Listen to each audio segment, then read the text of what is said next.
With the trade deadline just 2.5 weeks away, a lot of teams are calling around, seeing who's available and make that playoff push, and seeing what is out there to, who knows, maybe bolster their team to win the Stanley Cup. Welcome back to Gillis TV. If you're new to the channel, like anything NHL related news, trades, rumors, whatever there is, we have it covered here on the channel for you, no matter what team it is. Also, we do the MLB side, as we are only 469 subscribers away from our goal of 1,000. Thank you guys for all the support of late. I think we've gone up about 25 in the last week and a half. I appreciate it.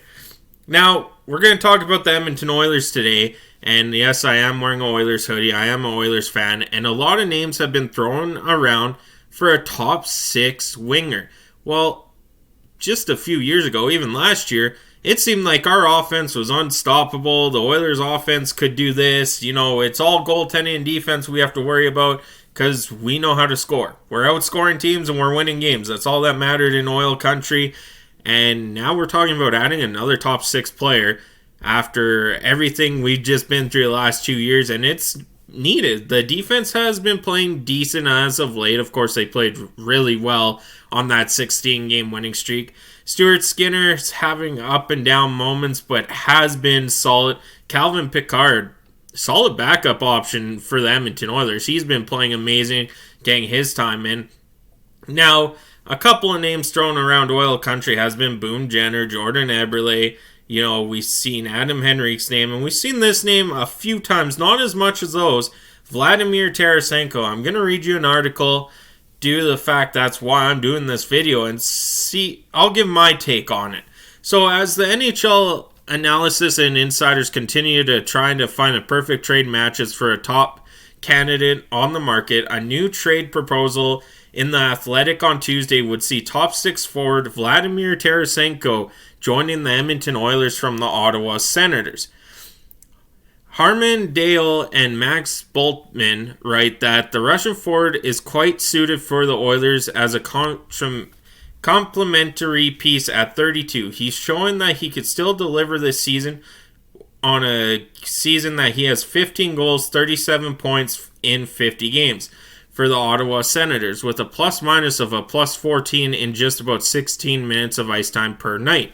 He could be a lethal addition on the wing on the Oilers' second line with Leon Draisaitl and Evander Kane.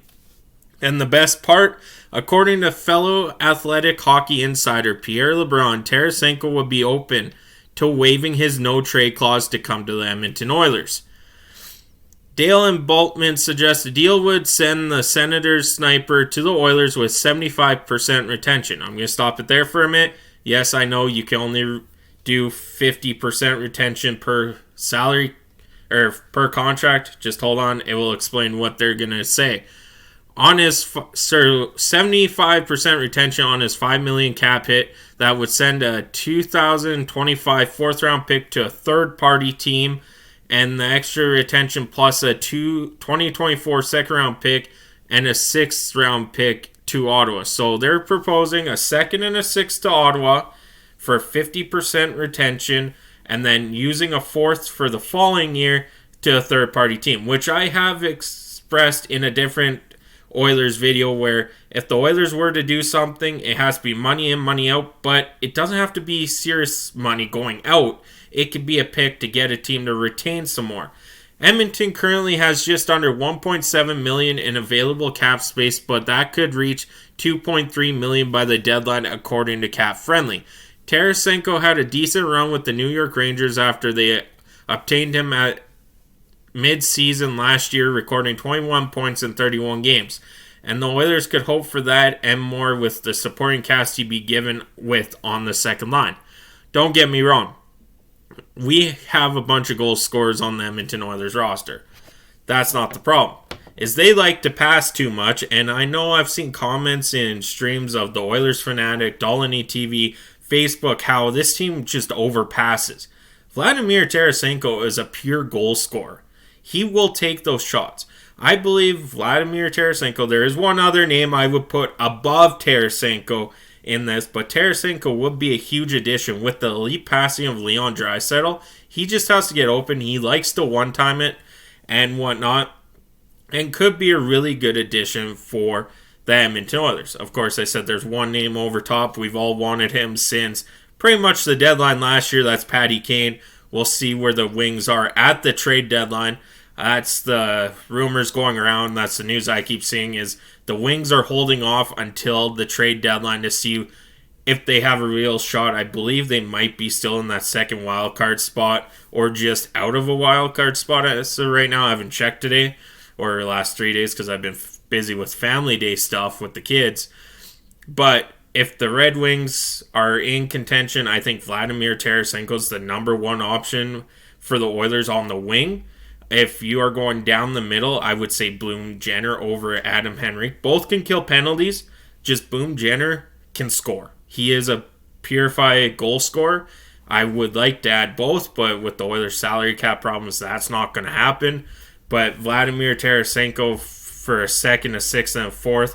Of course, that six doesn't have to come from this year. It could come from 2 years down the road and whatnot. That's the nice thing about picks is you can trade up to, I believe, 3 or 4 years difference from their year you're in. So it doesn't have to be right now, but that is the money in, money out way with draft picks. Of course, I don't think you trade Warren Fogle at all.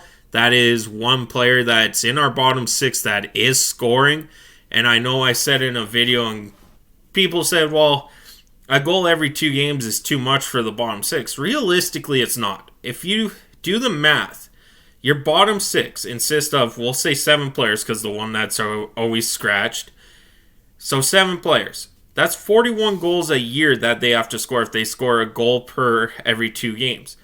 You divide that by 7. They have to score less than 6 goals a game. Warren Fogel's at 11, so he's pretty much bringing Connor Brown with him at this point and whatnot. So if you could get that, Matthias Janmark needs to get on the go here. Maybe that's an option we see as a trade if they do go the Adam Henrique Boone Jenner route.